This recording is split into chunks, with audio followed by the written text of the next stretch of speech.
Assalamualaikum warahmatullahi wabarakatuh kepada hadirin hadirat yang dirahmati Allah sekalian. Alhamdulillah, pada hari ini kumpulan kami akan membuat satu pembentangan tentang sebuah tajuk, iaitu sekularisme. Sebelum itu, saya akan memperkenalkan ahli kumpulan kami. Yang pertama, Aiman Azabuddin bin Abdul Razak, Farah Aisyah binti Ghazali, Fatin Syamimi binti Muhammad Razali, Muhammad Zaris bin Muhammad Amit, dan saya sendiri, Marzidi bin Maharuf.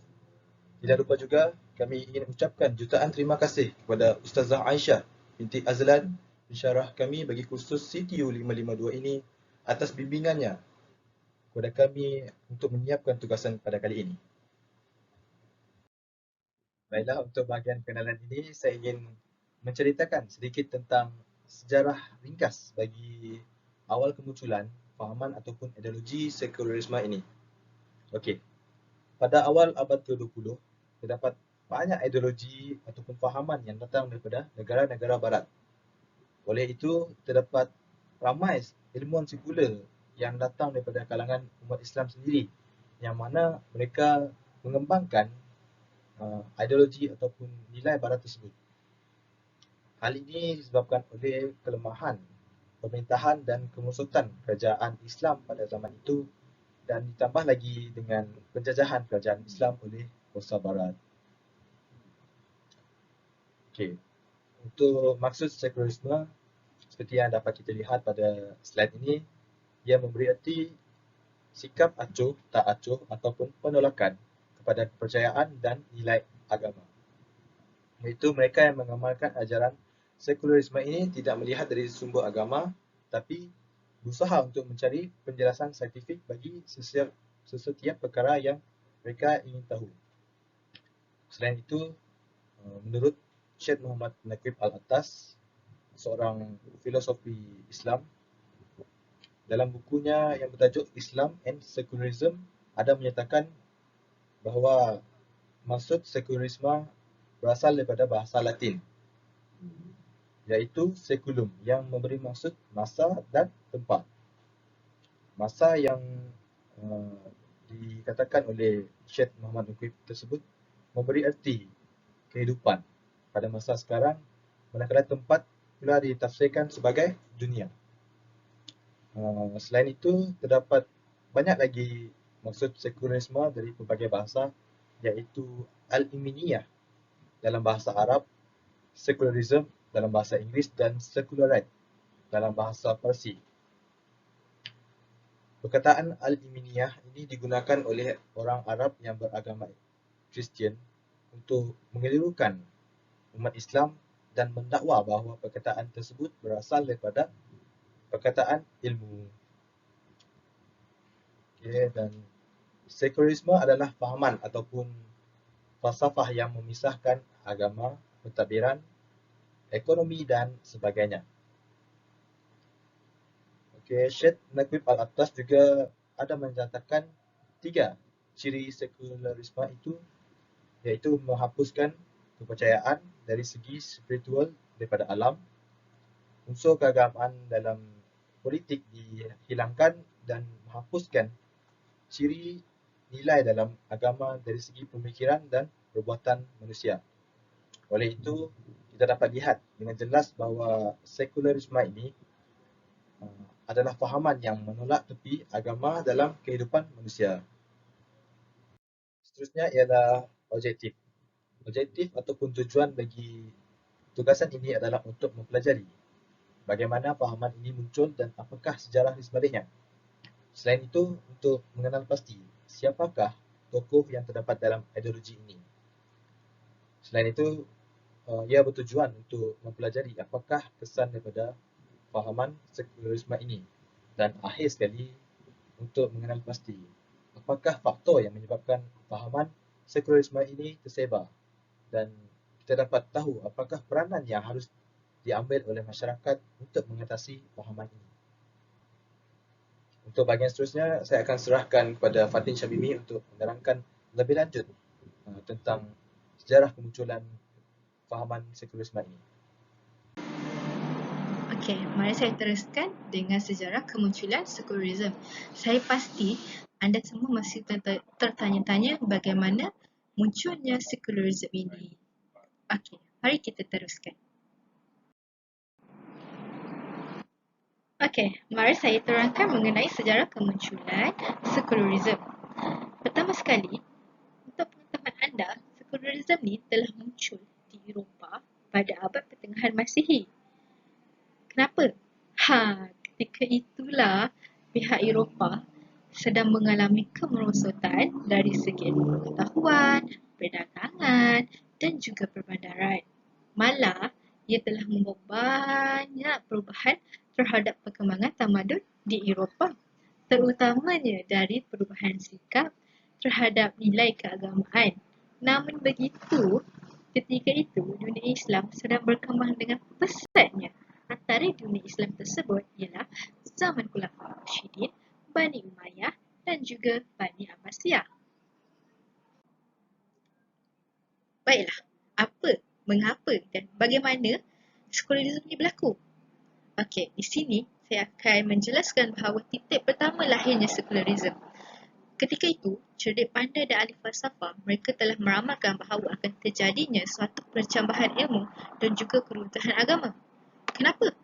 Kerana mereka yakin bahawa akan datangnya suatu peristiwa pembebasan dari Tuhan dan agama, serta mereka merasakan bahawa umat Kristian tidak akan dapat melarikan diri dari krisis agama yang akan timbul dari kesan sekularisme.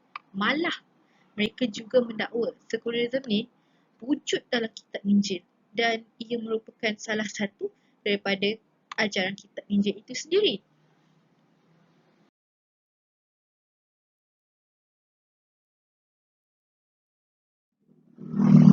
Tambahan pula pengaruh gereja Katolik. Pada zaman kegelapan Eropah, pengaruh gereja Katolik ni sangat kuat dan juga mereka sangat kaya. Namun, pihak gereja hanya menitik beratkan ilmu berkaitan agama. Hanya ilmu akhirat sahaja yang mereka tekankan. Pengaruh agama ni meliputi semua aspek kehidupan termasuk penyediaan kemudahan pendidikan. Malah, masyarakat juga menerima perintah tanpa sekatan.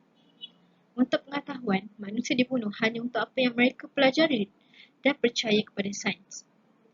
Para pendiri telah mengatakan bahawa sains ini adalah ilmu agama Islam. Oleh itu, orang Kristian dilarang untuk belajar dan mengamalkan ilmu sains ini. Di samping itu, munculnya gerakan Reformation. Gerakan Reformation ni muncul daripada Jerman, di mana ketika itu kritikan menjadi bertambah kuat apabila pihak gereja telah meningkatkan pusat kekuasaan mereka di bahagian tengah Itali sekaligus menjadikannya salah satu daripada pusat yang paling kuat. Impaknya, pihak gereja menjadi bertambah kaya tapi dengan cara yang tidak elok. Bagaimana? Pihak gereja telah membawa masuk unsur penyelewengan wang dan rasuah. Malah mereka telah menjual sijil indulgence. Namun, pada ketika itu juga Martin Luther, seorang profesor teknologi dari Wittenberg di Jerman, telah menentang sekeras-kerasnya amalan indulgence ini serta pada itu juga telah munculnya mesin cetak yang telah mengakibatkan kitab Bible dapat dicetak dengan begitu banyak. Hasil daripada siapa? Hasil daripada Johann Gutenberg.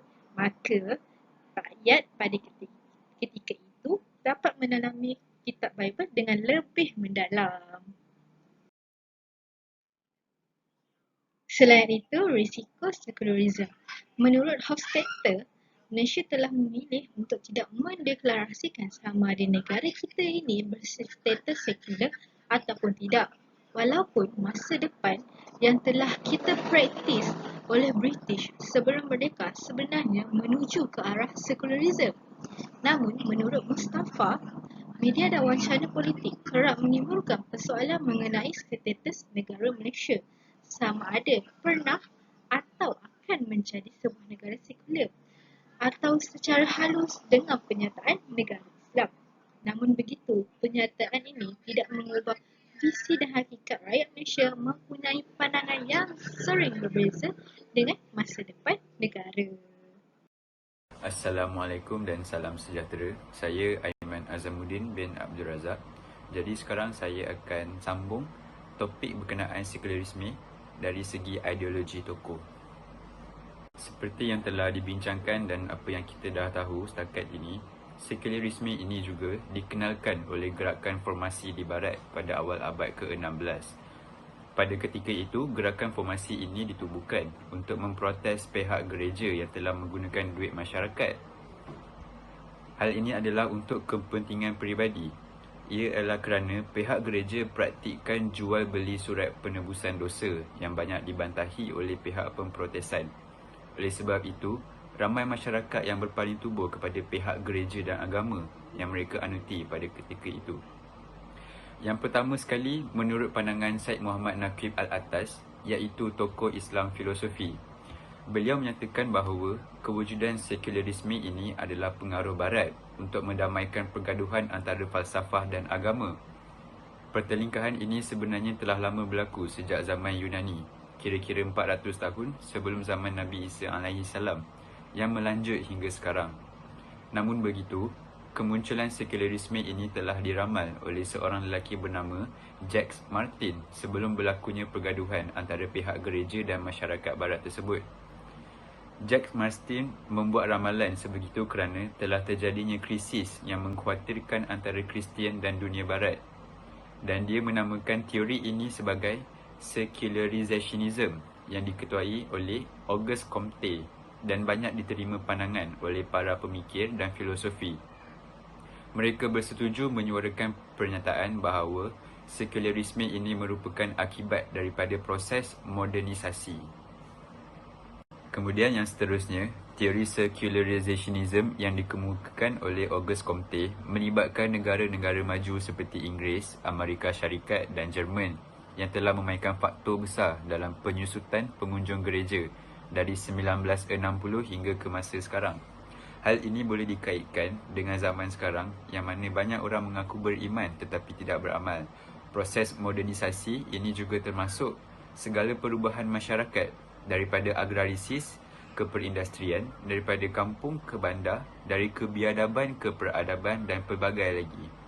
Proses ini juga boleh dikatakan sama dengan proses modernisasi tersebut yang menyebabkan kemunculan sekularisme. Yang seterusnya, menurut pandangan Yusuf Al-Qaradawi, iaitu tokoh ulama Arab, beliau berkata perkataan sekularisme ini lebih sesuai diterjemahkan menjadi al-ladiniyah ataupun ad-dunyawiyah kerana perkataan tersebut bermaksud menolak segala masalah akhirat dan juga tidak mempunyai hubungan yang berkaitan dengan agama seperti Kristian, Islam ataupun Buddha. Beliau juga mengatakan makna perkataan sekularisme menjadi al-ilmaniyah tidak mendalam dan tidak ada kaitan dengan perkataan al-ilmu. Ini adalah kerana al-ilmu diterjemahkan ke bahasa Inggeris menjadi sains.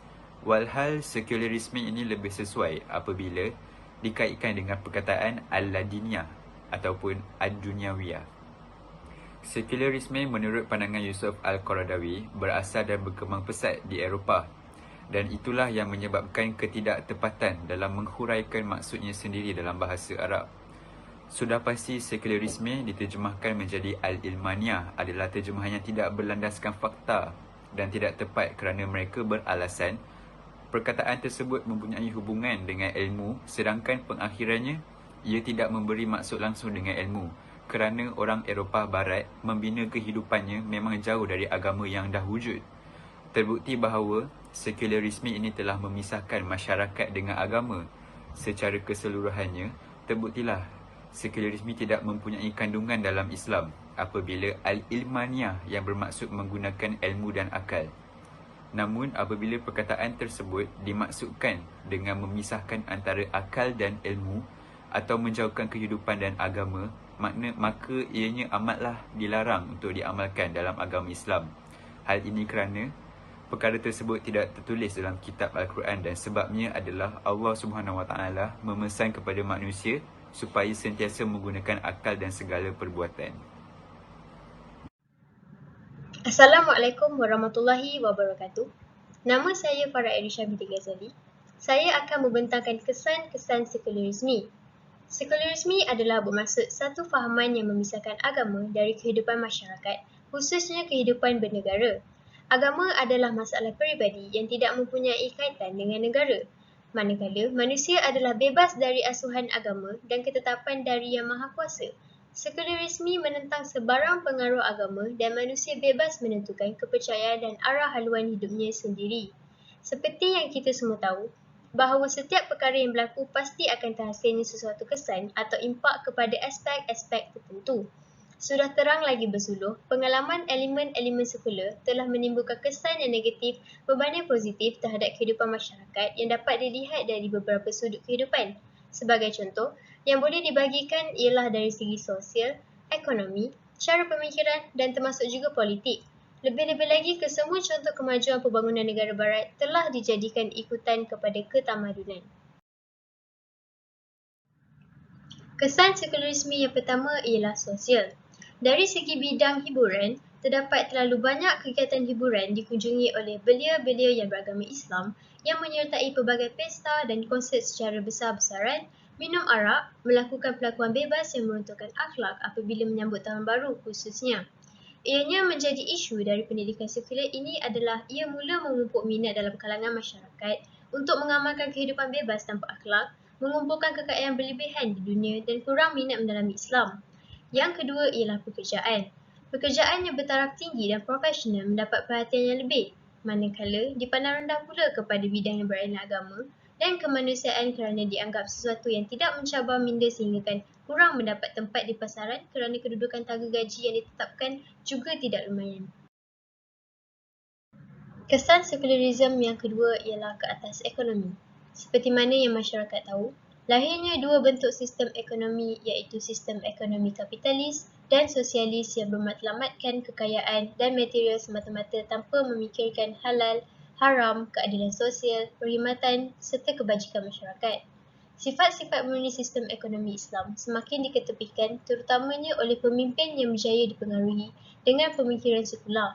Sistem kapitalis muncul di barat dan ia mulanya ialah sistem perdagangan bebas yang dikatakan paling rasional dan bersistematik seperti ada tujuan yang ditetapkan dan juga mempunyai unsur-unsur sekularisme. Ianya menuntut kebebasan individu, memiliki harta, kekuasaan penuh institusi kewangan, pewarisan harta dan juga tiada kawalan yang ketat dari kerajaan. Kesan sekularisme yang ketiga ialah pemikiran. Malaysia ialah sebuah negara Islam yang mengamalkan sekularisme dalam beberapa aspek kehidupan. Namun begitu, ianya tidak dapat dinafikan pelbagai institusi keislaman juga wujud seperti UIA, Pusat Pungutan Zakat, Bank Islam, Mahkamah Syariah, Baitul Mal dan Pusat Islam. Malaysia juga telah mengalami pelbagai tahap perkembangan pemikiran sejak zaman penjajahan sehingga kini. Yang terakhir ialah politik. Pemikiran sekularisme memberi kesan terhadap politik dengan menyempitkan peranan agama dalam kehidupan masyarakat. Ideologi-ideologi politik barat secara terang-terangan bercanggah dengan Islam seperti komunisme, sosialisme dan kapitalisme yang mengandungi unsur sekular yang kuat. Pada dasarnya, matlamat untuk mendapatkan pengaruh, pangkat dan kuasa bertentangan dengan politik Islam yang memandang jawatan itu sebagai amanah dan tugas khalifah Allah. Begitu juga apabila berkuasa, hendaklah menggunakan kuasa untuk menunaikan amanah, tanggungjawab dan kebajikan kepada masyarakat. Sekian itu sahaja daripada saya. Terima kasih.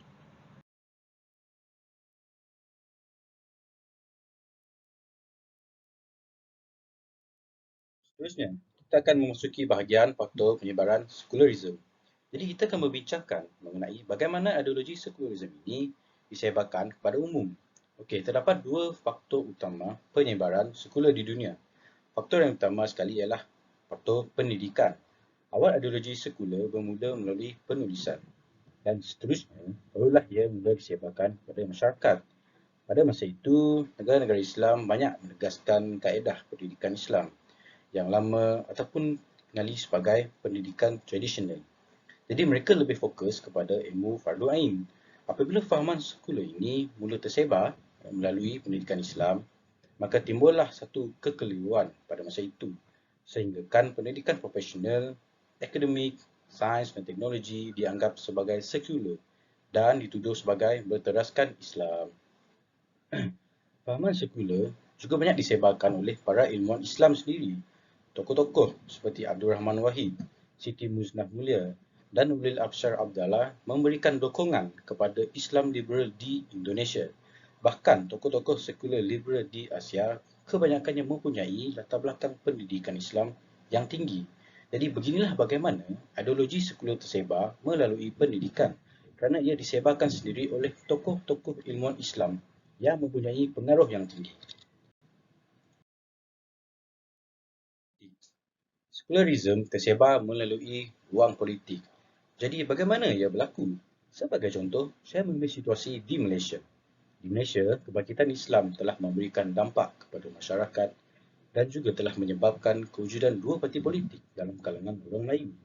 Parti Islam se-Malaysia PAS yang mewakili Melayu Islam dan juga UMNO yang mewakili Melayu sekular. Sekularisme juga dianggap sebagai kaedah untuk mencapai modernisasi dengan cara menukarkan struktur politik pada ketika itu dengan mengubah hubungan antara pemerintah dan juga rakyat. Untuk mencapai tahap pemodenan ini, kerajaan dan juga golongan agamawan yang memegang kuasa politik dalam pentadbiran negara perlu diketepikan untuk mencapai agenda sekular. Tapi pada awalnya, asal tujuan ini adalah untuk wawasan dan persepsi masyarakat yang baik, namun dengan cara mengelirukan mereka dengan mencapai corak pemerintahan demokrasi. Okey. Terdapat juga beberapa bentuk ideologi sekularisme. Antaranya ialah rationalism yang membawa kepada pengasingan otoriti agama dari pemerintahan negara. Pemikiran berteraskan rationalism ini lebih tertumpu ke arah kemajuan politik dan juga pemikiran. Maka timbullah ideologi sekularisme yang merujuk kepada penolakan unsur-unsur kepercayaan kepada agama dalam sistem peradaban masyarakat. Malah, agama pula yang dianggap sebagai penghalang kepada kemajuan. Pada bahagian seterusnya, kita akan membincangkan mengenai peranan kita dalam membanteras ataupun langkah untuk kita menolak ideologi sekularisme ini. Kita tahu bahawa sekular menolak fahaman agama. Jadi kita wajib untuk menolak penyebaran sekular ini. Langkah yang pertama ialah dengan meningkatkan ketakwaan kita kepada Allah Subhanahu Wa Taala. Ini merupakan peranan individu. Setiap Muslim di dunia ini hendaklah memahami fahaman Islam yang telah diajarkan dan dibawakan oleh baginda Rasulullah SAW ke dalam diri kita. Fahaman yang jelas yang berdasarkan Al-Quran dan Sunnah ini hendaklah ditelusuri dan ditedapkan dalam diri sebagai asas pembentukan jati diri umat Islam. Ini adalah untuk mengukuhkan keyakinan dan ketaatan umat Islam terhadap penghayatan Islam yang sesungguhnya. Sekiranya kita berpegang teguh terhadap ajaran agama dan juga giat mempelajari serta mengamalkan ilmu-ilmu dan ajaran Islam, maka saya percaya kita akan dapat membina satu tembok ketahanan yang kuat di dalam diri. Saya juga percaya bahawa kalau dengan bekalan banyak ilmu pengetahuan dalam diri kita, kita akan dapat menegakkan sunnah Islam dan mempertahankan keimanan dalam diri. Bukan itu sahaja, kita juga hendaklah terus berdoa kepada Allah Subhanahu Wa Taala agar kita senantiasa terhindar dan juga dilindungi daripada unsur-unsur yang bertentangan dengan Islam, agar kita akan terus dapat mentaati perintah Allah Subhanahu Wa Taala. Poin yang kedua ialah peranan pemerintah.